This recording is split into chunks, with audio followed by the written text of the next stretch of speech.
doing? I'm DubFX. And I'm the Flower Fairy. And you're watching AfterDark.co. Booyah. Booyah.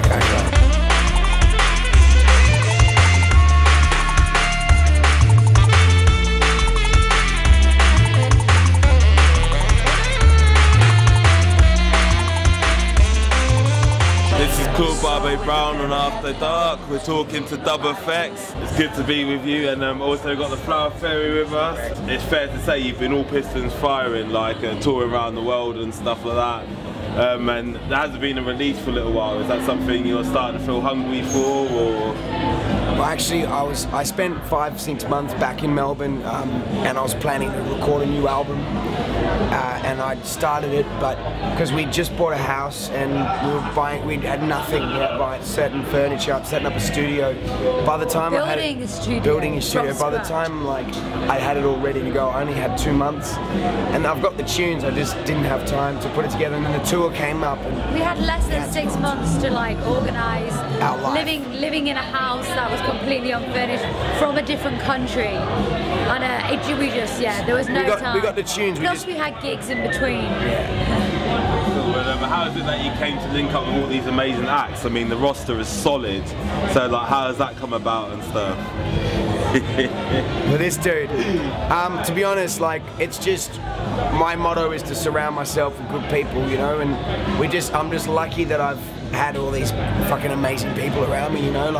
Tonight, the bill's been amazing. Lala and the Booyah, Mr. WOODNOTE, Dub Mafia and SNAREOPHOBE and ourselves. I mean, I'm lucky to be playing with these people, you know. It's amazing that I've got them around me. It's awesome. Played a good gig, man. A very, very good gig. It's fucking smash. After Dark. Keep watching, peace.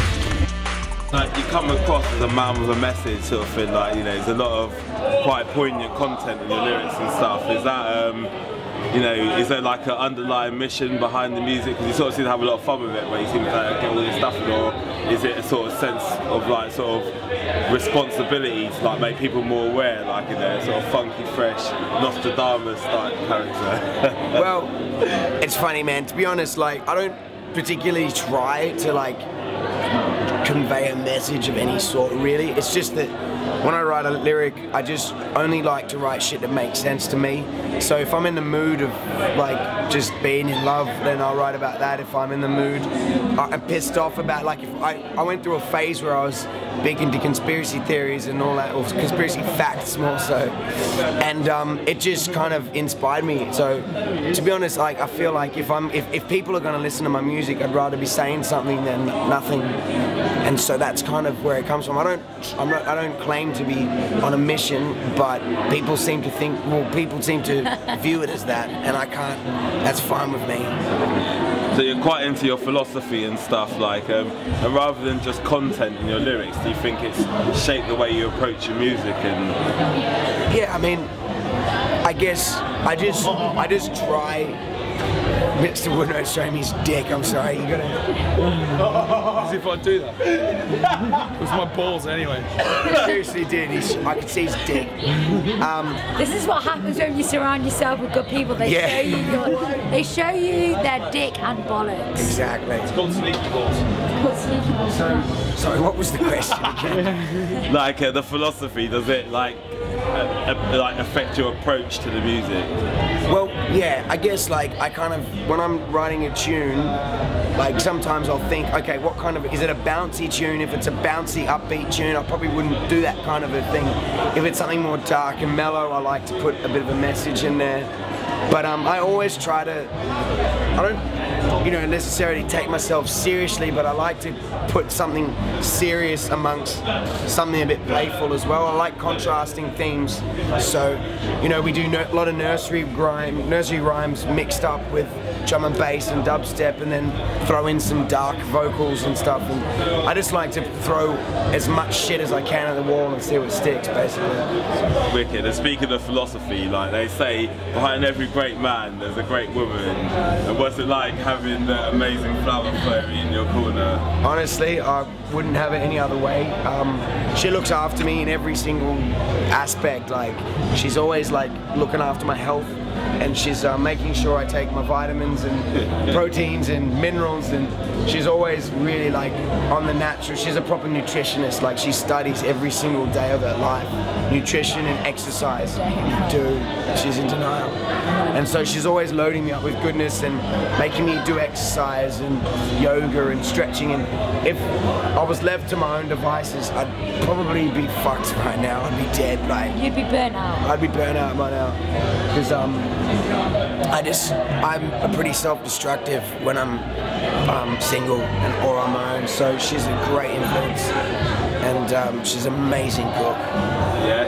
Wicked cook. And Flower Fairy, what's it like being with this guy, like the famous Dub Effects? Like, how's that going? It's fun. Yeah. It's fun times. I don't hate it. And with like all the like amazing people and acts and all that you've built around you and stuff, have you ever thought about starting like a sort of league of awesomeness? Like, mate, you could call it the Awesome League.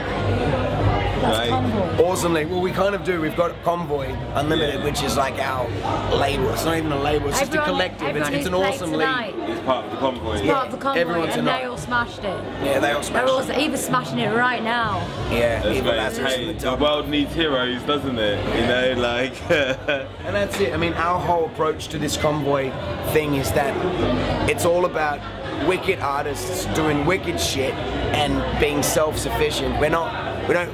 It's not like a label that funds artists. Everyone's out there kicking their own goals, and then we link together, and it is a league of awesomeness because no one's relying on anyone else. Everyone's smashing it on their own, and that's kind of the philosophy. It's like you bring to the table what you can, and we just share each other's knowledge, fan base, production skills, and remix the shit out of each other, and that's kind of where it's headed.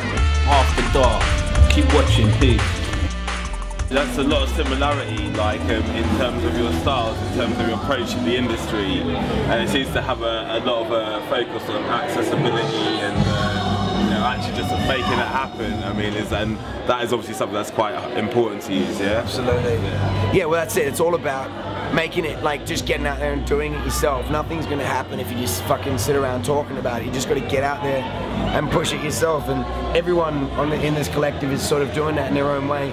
And you know, I think it's the way the internet and the way the world's working with social media and whatever, it's all coming very nicely that everyone can basically manage themselves, they can book their own gigs, and they can pretty much, you know, release their own albums, and that's, you know, that's the future. And if you've got an ounce of a skill, you can do it, you know what I mean? Well, not even skill, if you just go to motivation, that's what I meant to say. If you've got an ounce of motivation, you can do it. It's not hard.